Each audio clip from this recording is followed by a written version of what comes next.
Welcome to Music Mania. I am your host, King Crusoe, but you can call me KC. And in today's episode of the series, we're going to go over a little bit of something that I should have mentioned in both of the last couple videos, but forgot to. I do want to note that whenever I'm talking about any music on this show, in the series, and whenever I rate them on the platform that I'm rating them on after I talk about them, keep in mind that ratings can be changed after the fact if I so feel to do so. In fact, a number of the entries that I've covered in the last couple of weeks have had this happen where I changed the rating up or down, say about a half a star usually. In all of the cases, I believe I changed after the fact in the midst of writing short reviews. So if you want to visit my profile on Musicboard, my link is in the description below, and down there you can see not only the ratings that I've made in this series and on video, but you can see perhaps adjusted ratings every once in a while, and whenever I log music is listened throughout the week sometimes,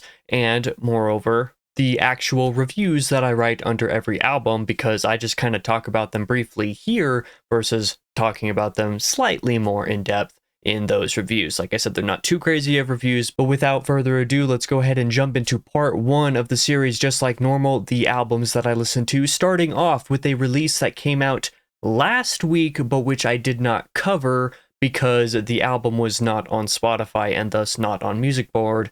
That is Mirar's album Ascension, which I gotta say, to preface my thoughts on the record, I'm not a huge Thal person in general, which is kind of strange in a lot of ways. Conceptually, it seems like it should be something that is for me, as far as like really low-tuned, djenty type of stuff, even crazier than djenty type of stuff. A lot of the time is something that I should, by all means, enjoy, but very often I find the musicality a little bit too chaotic for my tastes, and a lot of the more, let's say, high-pitched sounds that often accompany a lot of Thal music is something that I really prefer in moderation versus the way that Thal sometimes goes all out that way. So when I listened to Ascension here, I actually went in rather dubious about how much I would end up enjoying it, and that meant that maybe, say, I didn't enjoy some of the early portions of the album as much as some of the later portions, as I was still climatizing to it. So let's say the intro was fine as an intro track, but like the first couple tracks after that I did not really like.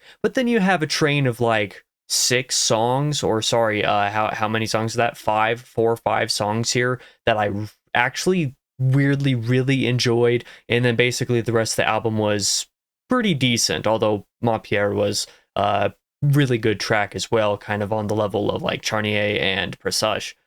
So overall, I would say Ascension was a good album, but I think that I need to give this one at least one more listen in the near future as I kind of really digest what the band and the album has to offer. Like I said, Thal isn't really my thing, so it took a bit to get into, but once I was into it, I was finding myself enjoying the aspects that everybody else was really enjoying. So for now, I'm going to give, and I actually did listen to this today, I'm going to give Ascension 3 stars for the moment, and say I'm mixed on Ascension, and the reason for that is, for all of the reasons that I've said, I need to give this more time, and I totally see this one improving in my eyes, the rating getting higher a little bit more with time. I'm looking forward to giving that another listen or two over the coming days. Next up, we're going to talk about the other major album that released this week, and that is Tremonti's The End Will Show Us How. Now, Tremonti is obviously a legendary songwriter, not just within this personal project of his, the side project, but also by being a guitarist in Creed and Alter Bridge, I believe are the other 2 projects he's involved with. Now, I've never unironically listened to Creed, and I've never actually explored listening to Alter Bridge very much, if at all, despite them both kind of being legendary in their own rights. Perhaps Creed a little bit more infamous and Alter Bridge being a little bit more universally enjoyed, but I have enjoyed a good bit of Tremonti in the past.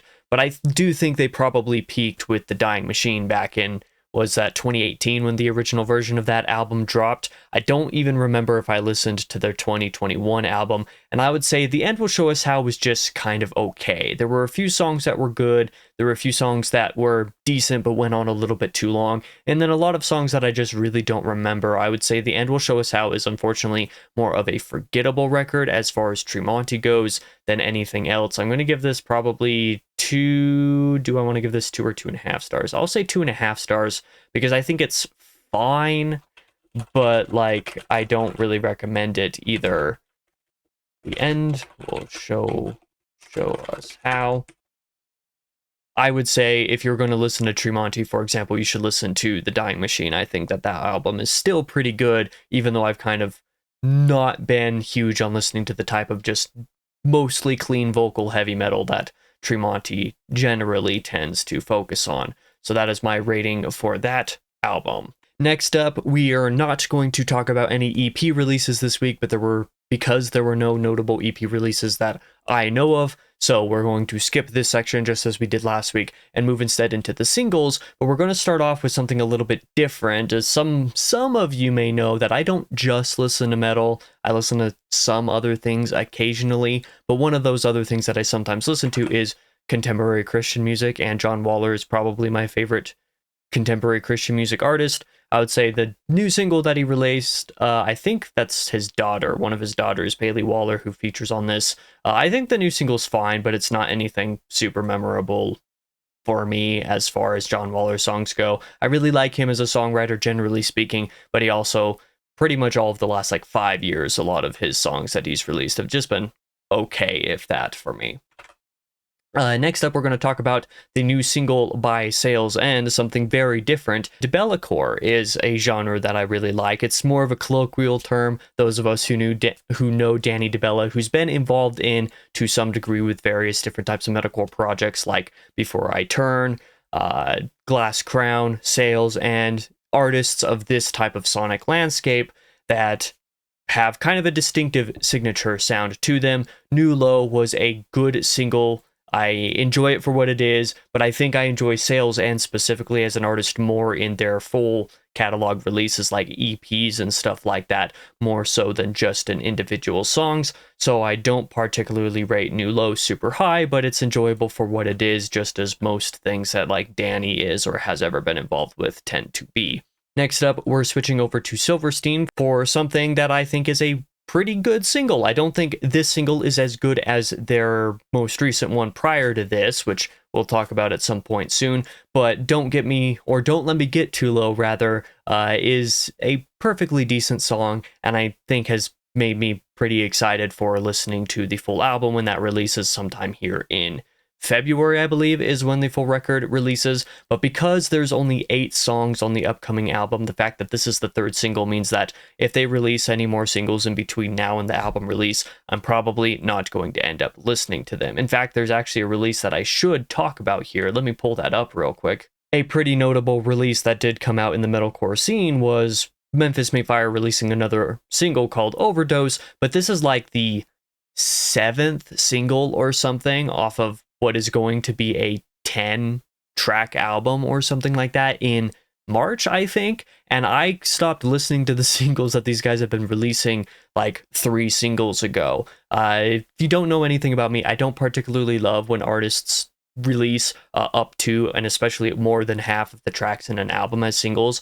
I know in the era of streaming music, it makes more sense to do things that way, to just release a bunch of singles before collecting them all in an album. That's kind of a better strategy because your music goes out to more people. Spotify's more likely to put things on playlists, for example, but I'm still an album type of person. I don't like listening to a bunch of singles as they come out. I like a full album when the whole thing drops. So I haven't listened to Overdose, but it is a single that exists, so I thought I would mention it, but I'm not going to rate it because I have not listened to it. I'm waiting for the full album before I listen to more of Memphis May Fire. But that is going to be the end of the single section for new releases. Next up, we're going to go into my listens, which is things that I've listened to that aren't new releases over the past week. First few things we're going to talk about are just a few singles, because I listened to the new Sales End single. Obviously paired with it was Interloper, the first single that they released just a couple of months back, which I think is also perfectly decent, but I think is slightly less memorable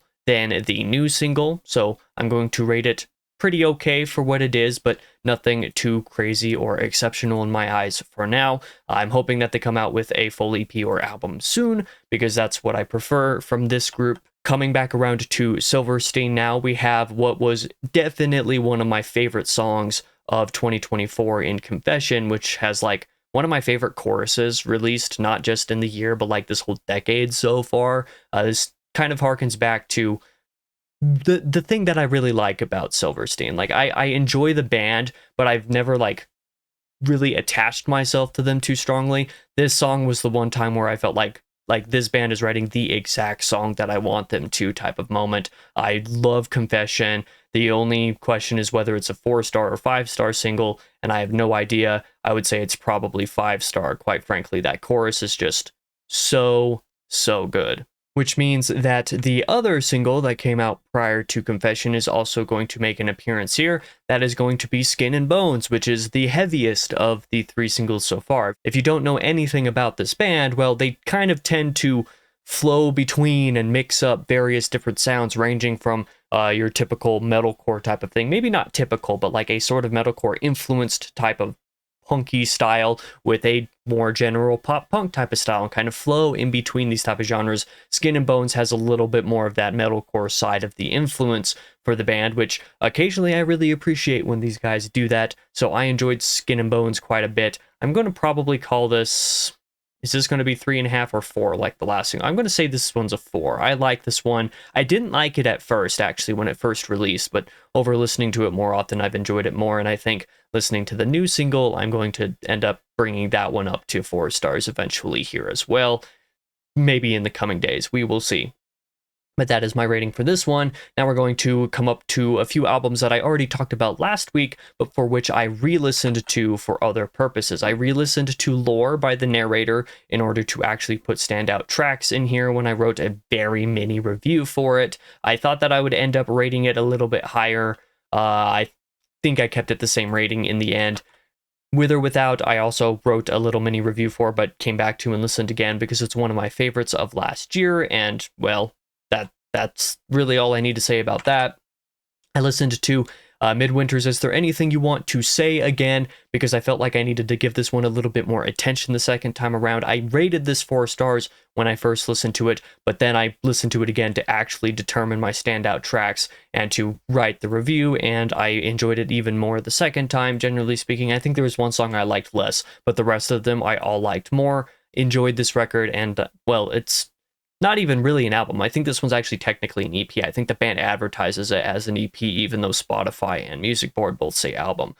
So that's an interesting kind of thing to talk about there. I also re-listened to the Deviant Era again so that I could determine standout tracks once again, that kind of thing. But I also thought that I would end up rating this one up to 4 stars upon the re-listen.